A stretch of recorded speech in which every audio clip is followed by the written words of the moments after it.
स्वर्ण सज्जन पुरुष और परोपकारी मनुष्यों की गति एक समान होती है। यदि स्वर्ण टूट जाए तो उसे गर्म करो, ताप दो, पिघल कर वो फिर से जुड़ जाता है। ठीक उसी प्रकार मतभेद होने के पश्चात भी एक सज्जन पुरुष और महान पुरुष फिर से मित्र बन जाते हैं। परंतु दुर्जन दुष्ट माटी से बने लोग उस पके हुए मटके के समान होते हैं कि जिनमें यदि एक बार दरार आ जाए तो वो स्वयं ही स्वयं का सर्वनाश कर लेते हैं। इसलिए मित्रता केवल सज्जनों से ही करें ताकि मतभेद ना हो। दुष्टों का समूह अपना नाश स्वयं ही कर लेता है। यदि कोयले की खान में जाओ तो चाहे जितनी भी सावधानी बरतो, अपने वस्त्रों पर कालिख लग ही जाती है। इसलिए दुष्ट मित्रों से सावधान। सज्जन शत्रु प्रत्येक परिस्थिति में श्रेष्ठ है। कह दो मित्र, जो कुछ भी तुम्हारे मन में। आप ही पढ़ लीजिए ना केशव कि क्या है मेरे मन में। मैं तुम्हारा मन पढ़ सकता हूं मित्र, परंतु जैसे कि मैंने पहले भी कहा था, मुझे तुम्हारे मुख से सुनना अच्छा लगता है। अब कह भी दो मित्र, क्या है तुम्हारे मन में? इस समय जो मेरे मन में चल रहा है वो ये है कि आपने मुझे पांडवों के पक्ष में आने का प्रस्ताव दिया था। हाँ, और तुमने उस प्रस्ताव को अस्वीकार कर दिया था। हाँ, परंतु मैंने कभी नहीं सोचा था कि मेरा ये निर्णय मुझे आपके विपक्ष में खड़ा कर देगा केशव। आपको तो युद्ध का परिणाम पता है ना केशव। किसी अनहोनी के होने से पहले उसका ज्ञात हो जाना, क्या वो आपको पीड़ा नहीं देता केशव? मनुष्य संतोष से इसलिए जीता है क्योंकि वो नहीं जानता कि अगले पल क्या होने वाला है। वो नहीं जानता कि वो जीवित रहेगा या वो मर जाएगा। परंतु यदि उसे ज्ञात हो जाए कि अगले पल क्या होगा या वो कब मर जाएगा, तो आपको नहीं लगता कि उसके आने वाले पल भय और चिंता में बीतेंगे?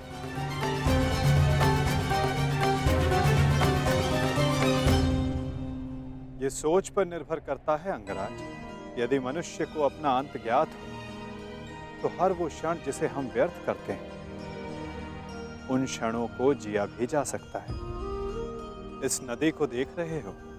इस बहती नदी को पता है कि अंततः इसे सागर में जाकर मिल जाना। अधिक ज्ञान पीड़ादायी नहीं होता मित्र। अधिक ज्ञान उचित निर्णय लेने में सहायता करता है।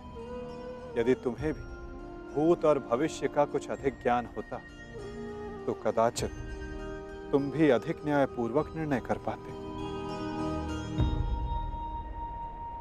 आपका मंतव्य यही है ना कि पांडव उचित हैं और दुर्योधन अनुचित?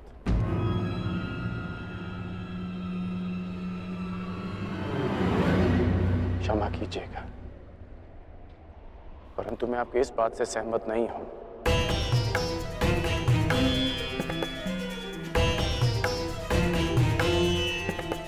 मुझे लगता है केशव कि दोनों अपने अपने स्थान पर दोषी हैं।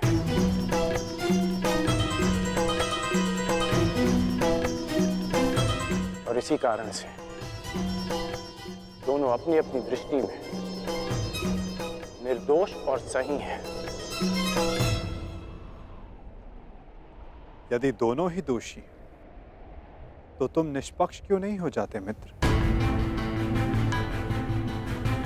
क्योंकि मुझे लगता है कि दुर्योधन युधिष्ठिर से कहीं अधिक सक्षम शासक सिद्ध होगा। इतने अधर्म करने के पश्चात भी? हाँ, क्योंकि वो युधिष्ठिर की भांति धर्मराज होने का ढोंग नहीं करता। आप ही बताइए केशव, कि जिसने स्वयं की पत्नी को दांव पर लगा दिया हो, जिसने द्यूत के कुचक्र से निकलकर स्वयं को द्यूत में फिर से फंसा लिया हो, वो कैसा धर्मराज?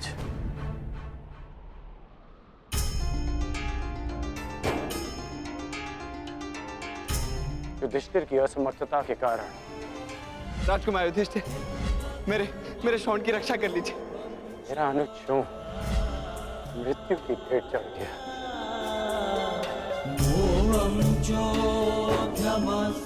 जब मुझे सूत पुत्र कहकर रंगभूमि की स्पर्धा में भाग लेने के लिए अयोग्य घोषित कर दिया गया था, राजकुमार के साथ द्वंद्व की अनुमति एक सूत पुत्र को नहीं दी जा सकती।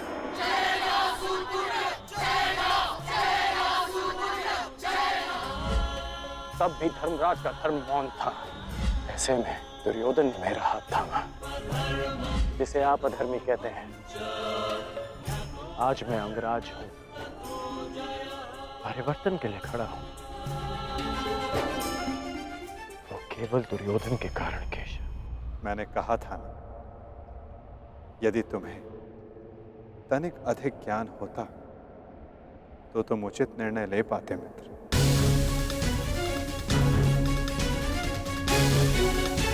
मैं समझा नहीं। तुम सदा स्वयं को सूत पुत्र समझते आए होकर,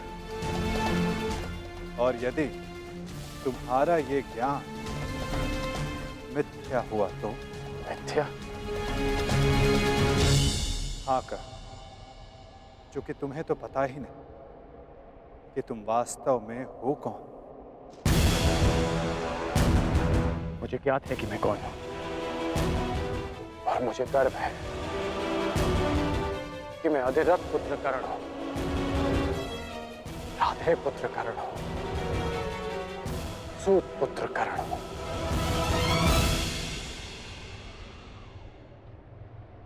तुम राधे नहीं हो अंगराज, तुम अधिरथ पुत्र नहीं, तुम सूत पुत्र नहीं।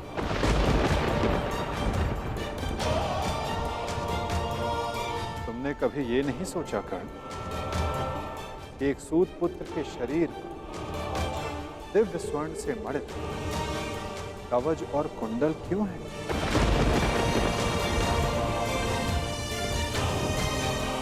तुम्हारे मन में यह प्रश्न कभी नहीं उठा कि एक साधारण से सारथी के पुत्र के पास ये कवच और कुंडल क्यों है?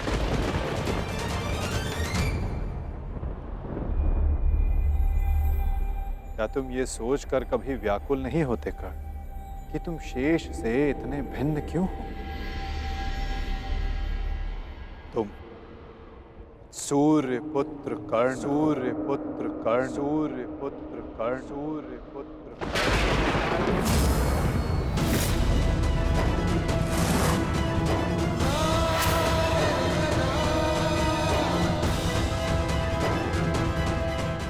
स्वयं सूर्य नारायण के अंश हो तुम कर्ण।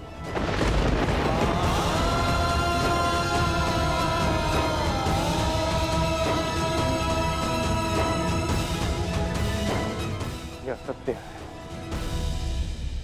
मेरे पिता अधिरथ हैं, और मेरी माता राधा। सत्य से भागो मत कर्ण, और सत्य यही है कि अधिरथ तुम्हारे पालक पिता हैं। तुम उन्हें गंगा किनारे मिले थे, कभी सोचा नहीं कि क्यों सूर्य का तेज तुम्हारे मुखमंडल पर रहता है? कभी अनुभव नहीं किया मित्र कि क्यों सूर्य का ताप तुम्हारे शरीर पर स्निग्धता का अनुभव कराता है? तब भी समझ नहीं आया तुम्हें जब दिग्विजय करते समय पांचाल युद्ध में क्यों शत्रु पक्ष पर सूर्य देव का ताप बरस रहा था? क्योंकि तुम अधिरथ पुत्र नहीं, तुम सूर्य देव का आशीर्वाद हो कर्ण।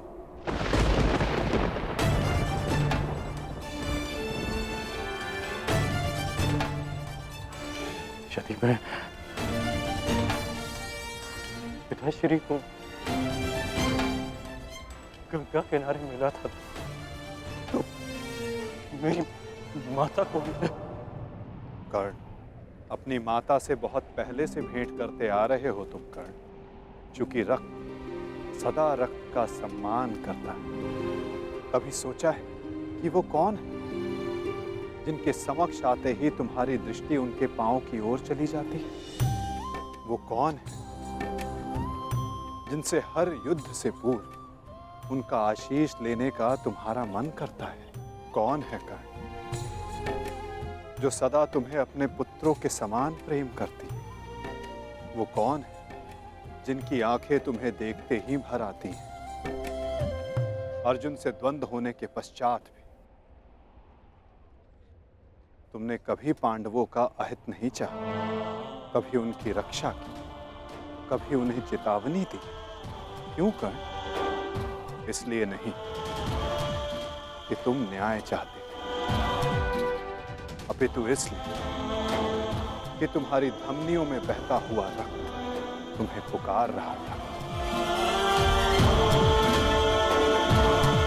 हाँ कर्ण, तुम राधे नहीं कुंती पुत्र हो,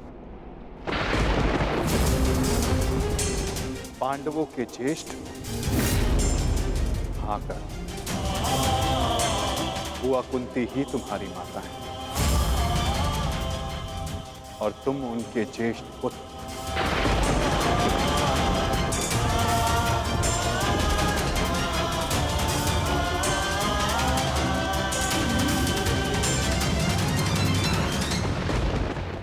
ये सत्य नहीं है।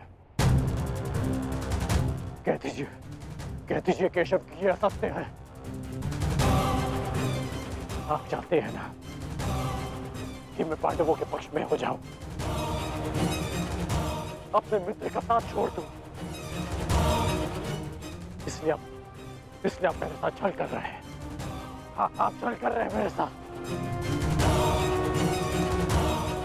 यदि मेरा कथन तुम्हें छल लगता है मित्र, तो जाओ स्वयं उनसे जाकर पूछो जिनके नाम से तुम संसार को अपना परिचय देते। भद्र, अधिरथ और देवी राधा से जाकर पूछ लो।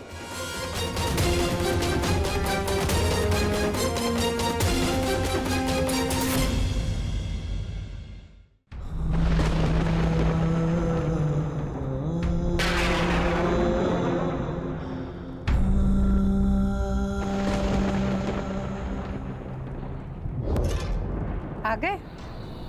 उचित समय पर पहुंच गए। आओ भीतर आओ।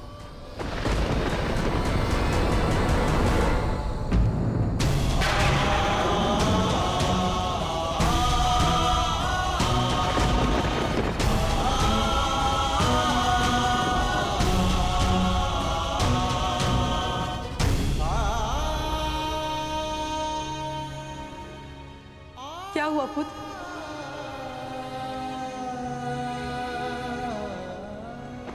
तुम राधे नहीं हो अंगराज, तुम सूर्य पुत्र कर्ण हो।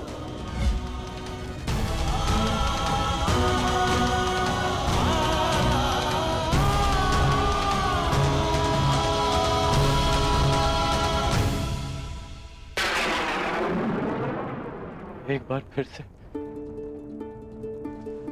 पुत्र कहकर पुकारिए ना। पुत्र?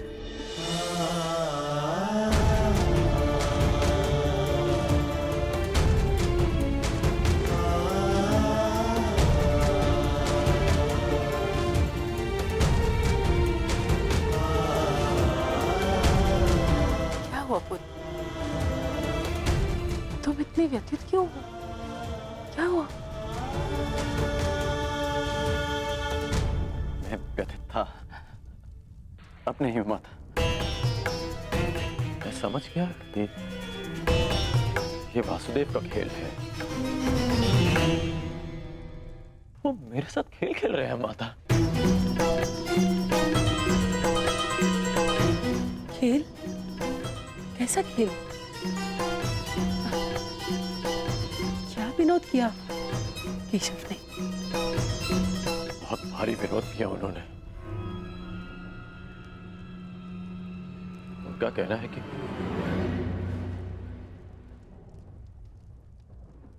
आप दोनों मेरे बालक माता पिता हैं।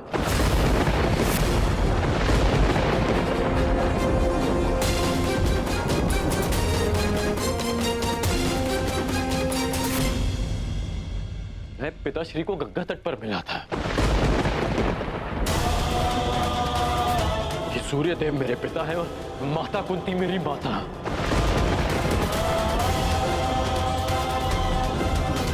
परंतु मुझे विश्वास है कि यह सत्य है।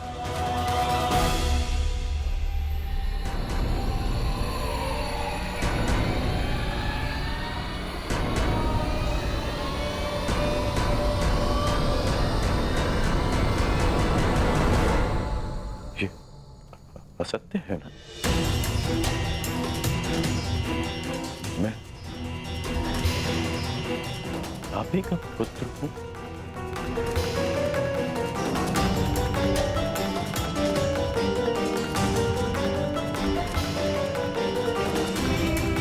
मैं आप ही का पुत्र हूं ना?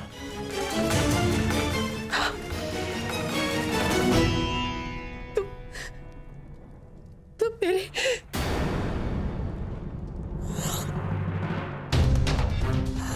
क्या हुआ माता?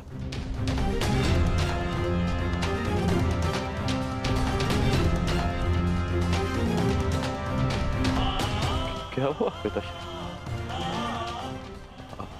आप दोनों मौन क्यों हैं? कहिए ना कि आप ही मेरी माता है। कहिए ना कि मैं आपका पुत्र हूं। कहिए ना कि आप मेरी माता है। कहिए ना कि आप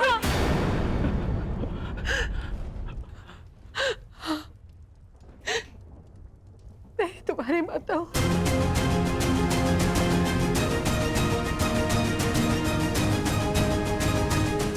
परंतु दात्री नहीं।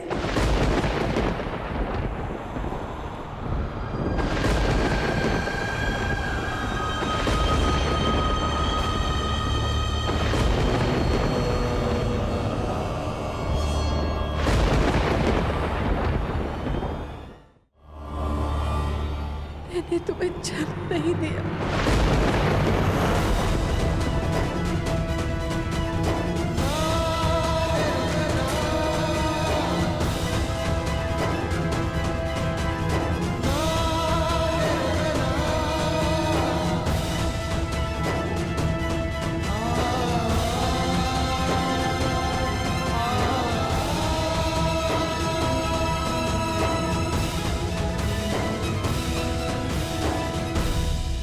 इतने वर्षों से हमने तुमसे ये सत्य छुपा कर रखा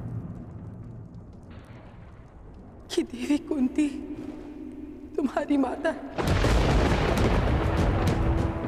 इसी कारण हम न तुम्हें धनुर्विद्या सीखने देना चाहते थे और न रणभूमि में जाने देना चाहते थे, क्योंकि देवी कुंती तुम्हारी जन्मदात्री है।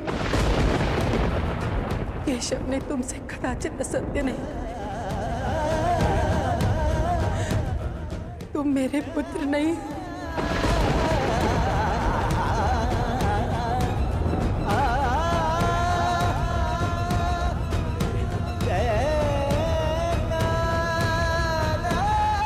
मैं तुम्हारी माता नहीं हूं।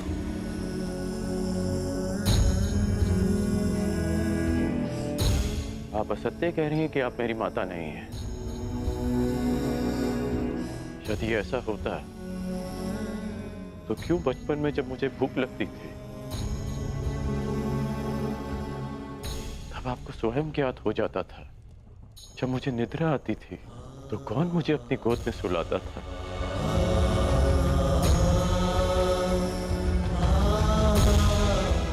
आप ही ना। जब मैं शिक्षा पूर्ण कर घर वापस लौटा तो आपको बिना ज्ञात हुए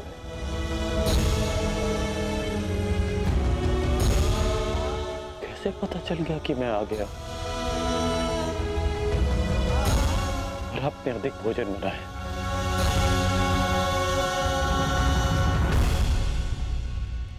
क्यों मेरे राज्याभिषेक पर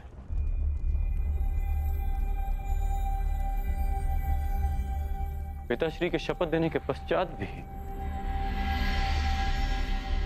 आप मुझे छुपकर देखने आई थी? जब मैं अंग जा रहा था तब क्यों मुझे परिवर्तन का आशीष दिया?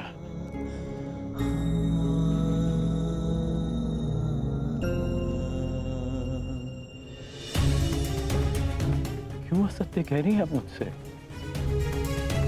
इसीलिए कि मैं इस युद्ध में भागना हूं। ठीक, मैं इस युद्ध में भाग नहीं लेता। मैं सदा ही आपके चरणों में बैठा रहूंगा। मैं यहां से कहीं नहीं जाऊंगा। बस इतना कह दीजिए कि आप ही मेरी माता। कह दीजिए।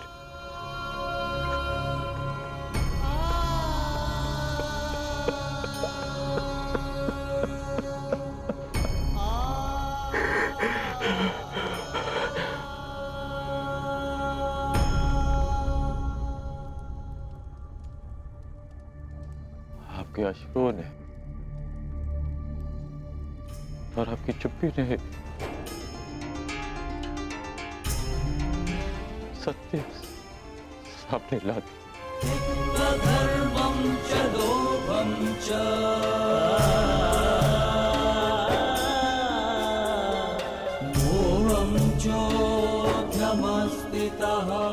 धन्य है आप तो।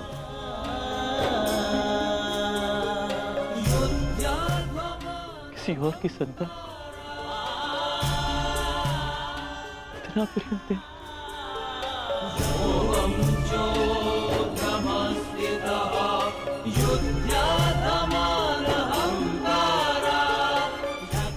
मैं आपका ऋण कभी नहीं उतार पाऊंगा।